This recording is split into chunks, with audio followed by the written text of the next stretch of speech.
Get ready for the countdown. 10, 9, 8, 7, 6, 5, 4, 3, 2, 1.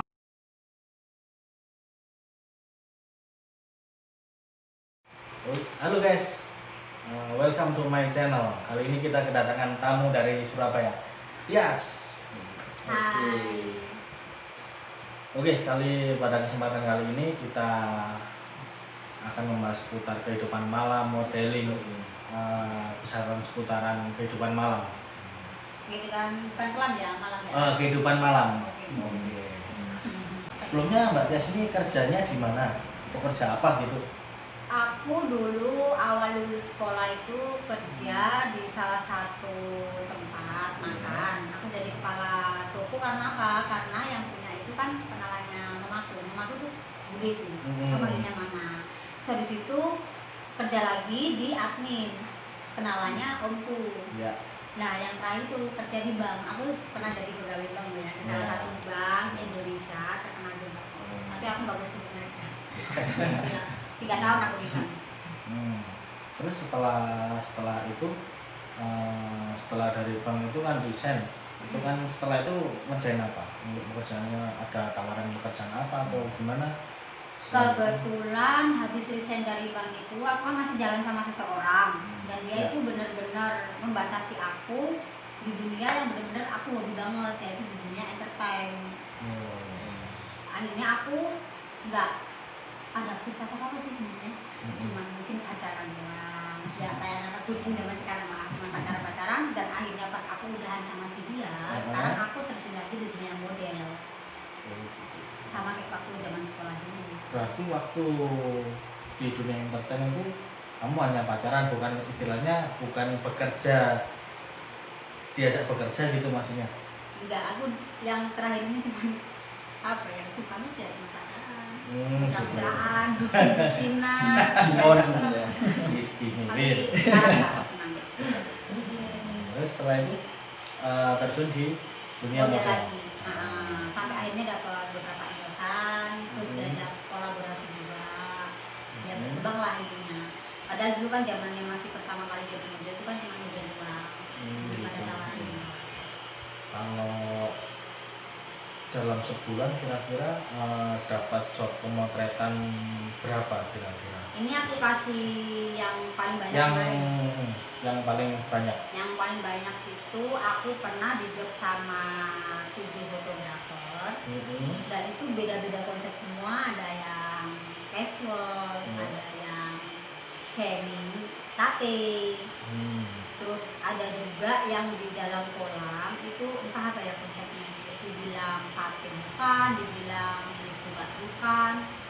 Soalnya kita pakai bajunya kan pakai hem. Nah, dari salah satu mereka ya yang di sungai itu aku dapatnya 1 juta. Terus yang di sungai. Yang di hotel yang semi kate itu aku dapatnya 1.500.000.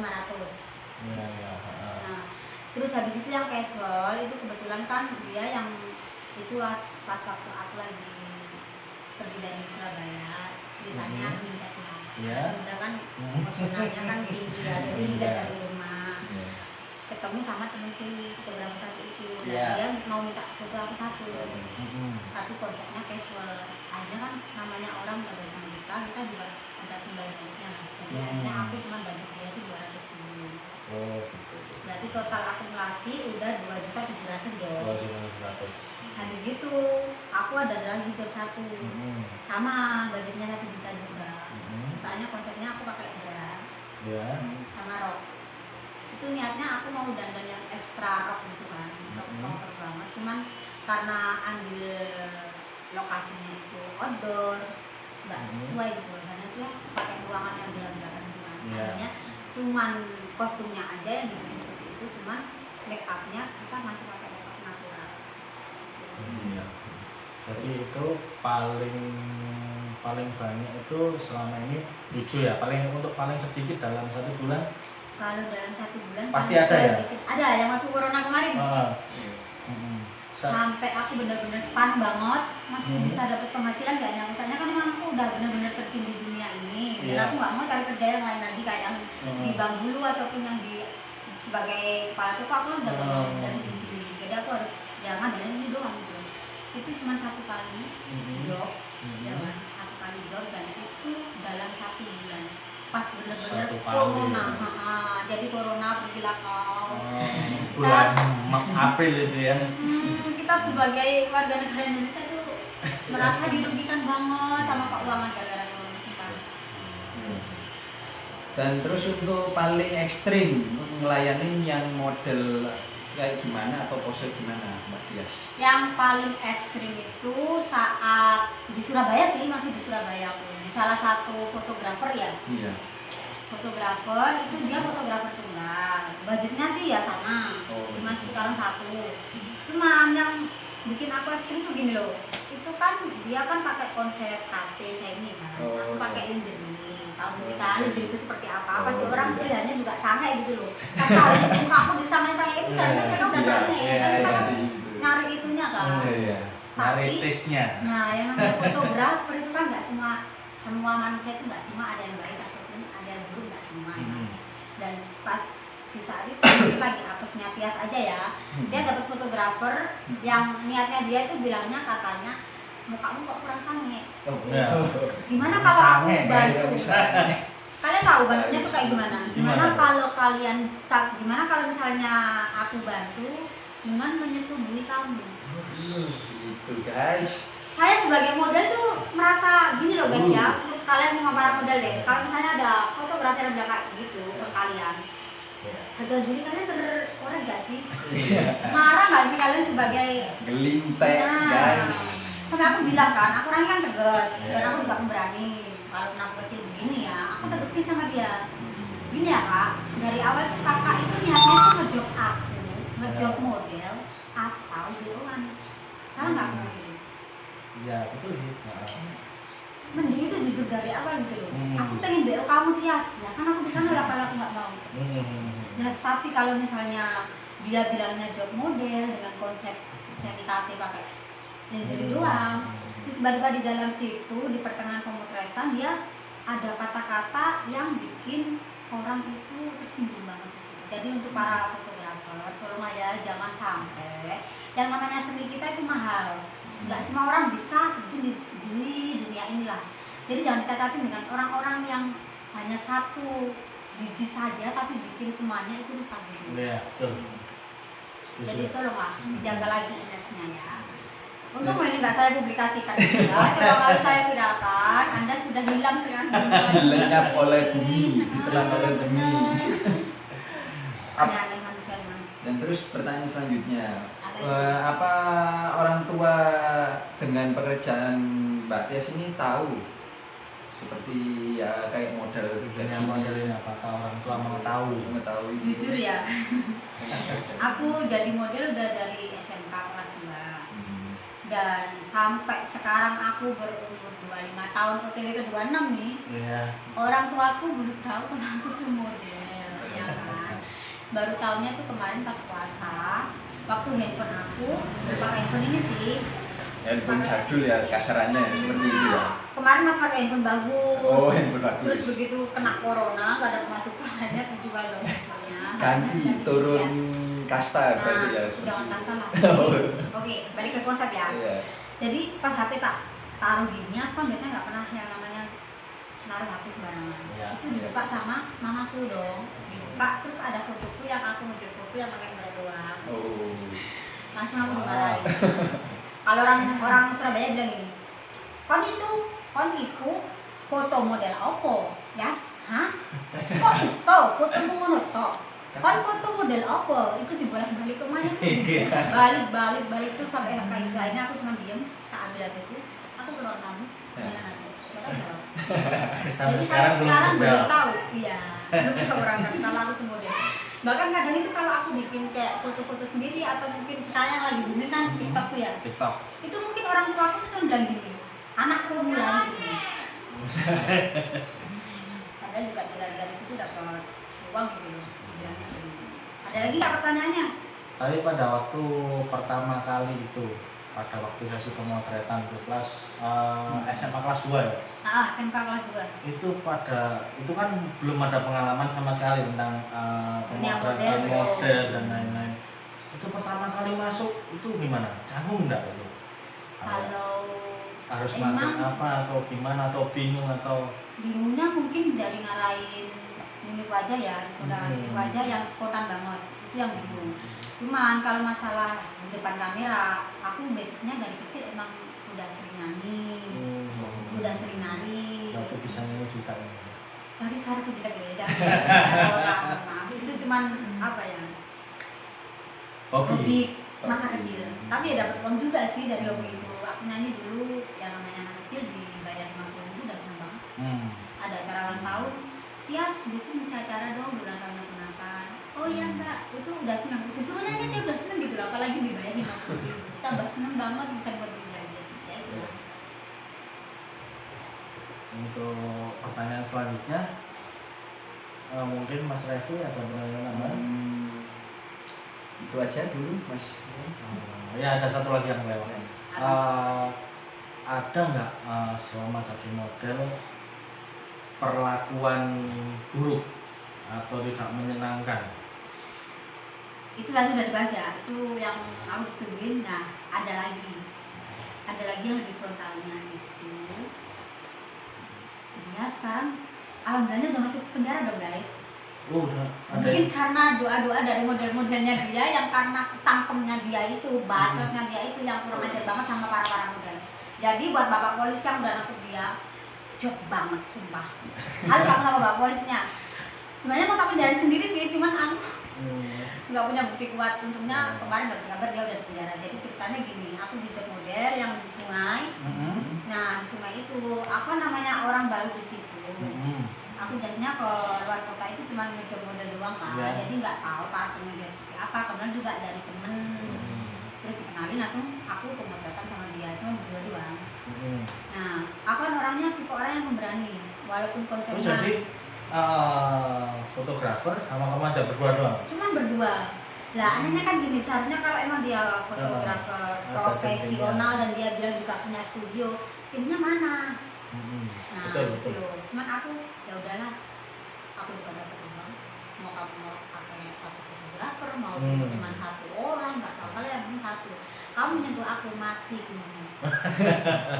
Jadi habis aku pemotretan dalam sungai itu ya, aku kan dari awal udah bilang, Mas, aku nanya masaknya apa? Mukanya dia tuh bapak banget. Gak ada takut-takutnya jadi fotografer, jelek loh, coy, sumpah jelek. Untung aku udah di penjara.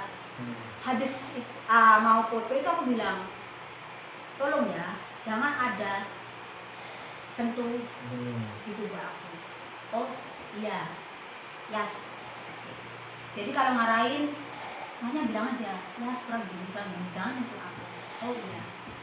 Habis itu selesai foto, kita kan naik ke atas. Itu kan sungainya kan di bawah. Kita naik ke atas, dia sempat ada obrolan kecil sih sama aku.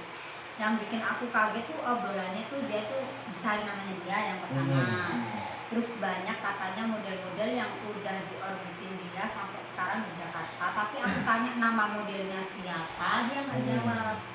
Oke lah, itu kebohongan mungkin ya. Kita cerna sendiri aja lah, ya nggak usah terlalu dipakai apa ya, nggak usah terlalu dipikirin dalam pikiran gitu loh. Ya tinggalin aja orang gitu. Terus yang selanjutnya lagi dia tuh tanya masalah aku ada pasangan nggak? Ya kan pas saat itu aku emang lagi nggak ada pasangan. Aku bilang ya aku lagi nggak ada pasangan sih mas. Dia katanya mau biarin aku. Deh model apa itu? Ini kan. Itu mungkin ya kayak Vanessa Angel. Oh ya Allah. Terus aku bilang, ini model apa ya mas ya? Ya kamu aku biayain, tapi ya tau lah. Kamu juga harus harus nurutin kemauannya dia dalam hal nafsu. Lah dari sini loh guys, terkorek-korek lagi ya. Jangan sekali-kali tuh merendahin dunia model dan fotografi. Ini tuh sebuah art atau seni yang bener-bener harganya tuh tinggi. Kalau menurut aku ya, kenapa harus dinilai dengan 1 biji dan 2 biji orang yang gak senonoh gitu loh. Tapi baguslah kalau yang itu dari penjara. Tapi yang awal tadi kalau bisa Pak Polisi sekali ya orangnya penjarain juga deh. Gak serangan aku sama orang kayak gitu. Oke, itu tadi mungkin pengalaman buruknya. Kalau pertanyaan terakhir, untuk pengalaman yang menyenangkan gitu seperti apa? Barangkali ada pemotretan di luar kota atau di dalam kota. Sejauh ini yang bikin aku merasa senang banget itu saat aku pemotretan di Bojonegoro. Halo anak Bojonegoro, aku rindu sama kalian. Solidaritasnya itu ada banget. Kenapa aku rindu sama mereka? Ini bukan beda-bedain sih ya, cuman kita apa ya, ambil sisi positifnya lah antara Surabaya sama Bojonegoro. Bukan beda-bedain lah coy, Surabaya juga kota aku, jadi aku tetap bangga sama Surabaya. Bedanya gini, kalau orang Surabaya kan jaim. Iya. Mereka kalau high class bergaul sama orang High class. orang bawah bergaul sama orang. Bawah. Sedangkan kalau aku lihat di Bojonegoro kemarin itu, ada nggak sih model mau bergaul sama anak pang di Surabaya? Nggak ada. Nah, Soalnya. Aku sangat takjub banget waktu ngejar di Bojonegoro itu, sangat seneng banget juga itu karena apa? Di situ tuh ada anak pang, Iya. terus ada anak itu ya kayak si Trevi gini sih, jadi dia tuh agak-agak congok-congok gitu kan. Tapi dia juga hubungan sama anak pang. Iya. Terus habis itu ada anak modelnya di Bojonegoro juga. Dia sekarang jadi adik-adik aku loh. Jadi adikku baik banget anaknya. Jadi orang biasa, anak pang sama model mau bergaul dari satu, sama fotografer juga. Aku selama hidup di Surabaya itu nggak pernah yang seperti itu. belum nemuin ada orang dia jobdesknya model mau bergaul sama anak pang. Iya. Dia adalah seorang fotografer mau bergaul dengan orang yang biasa. Belum pernah nemu di Surabaya. Jadi kenapa? Kemarin aku sempet sih bergaul sama anak-anak pang. Aku sempet respect sama mereka karena apa? Aku iya gini loh, aku mau ini loh, mau nerapin di Surabaya aja. Kalau misalnya yang namanya pergaulan itu, kita seharusnya nggak mandang kasta guys. Kita nggak boleh mandang dia siapa dan dia dari mana dan dia itu apa gitu loh. Soalnya semua itu sama. Kalau bisa, yang namanya anak pang kan ada salah jalan atau apa kan dibilangnya katanya sampah masyarakat. Sekarang kalau misalnya emang anak pang itu sampah masyarakat nih, kenapa dia bisa berbuat baik, bisa amal, bisa sebagainya. Terus habis itu model bilangnya dia high class. Kalau dia high class, buktinya di Bojonegoro orang high class itu mau kok bergaul sama pang yang katanya sampah masyarakat. Terus anak fotografer nih, anak fotografer juga kenalnya kan juga elit toh, mau bergaul sama orang biasa. Jadi kenapa untuk anak-anak Surabaya itu mengedepankan egonya mereka gitu loh, hanya demi eksensitas ya kalau nggak salah, hanya demi biar mereka itu namanya nggak jatuh. Nah, jaga image. Jangan gitulah. Jadi orang itu yang apa adanya aja, bergaulah sama semua kalangan. Yang penting itu curi pengalamannya mereka, ambil dari pengalaman. Istilahnya kasarannya difilter gitu. Nah, ternyata selolanya dia bisa mikir loh. Iya. Berapa jam tadi mikirnya? Ya, kira-kira 5 jam. Dari rumah sudah mikir. Dari rumah sudah mikir. Oke guys. Ya. Mungkin itu pesan-pesan dari si Tias ini bisa untuk kita jadikan pelajaran yang baik, bisa dicontoh, yang mungkin yang jelek Jangan mungkin dibuang, jangan. tapi diperbaiki kalau bisa. Wah, itu perbaiki. Oke, sekian channel dari kita. Nantikan next channel kita selanjutnya. Oke, pesan dari saya tetap berbuat baik dimanapun Anda berada. Yuk.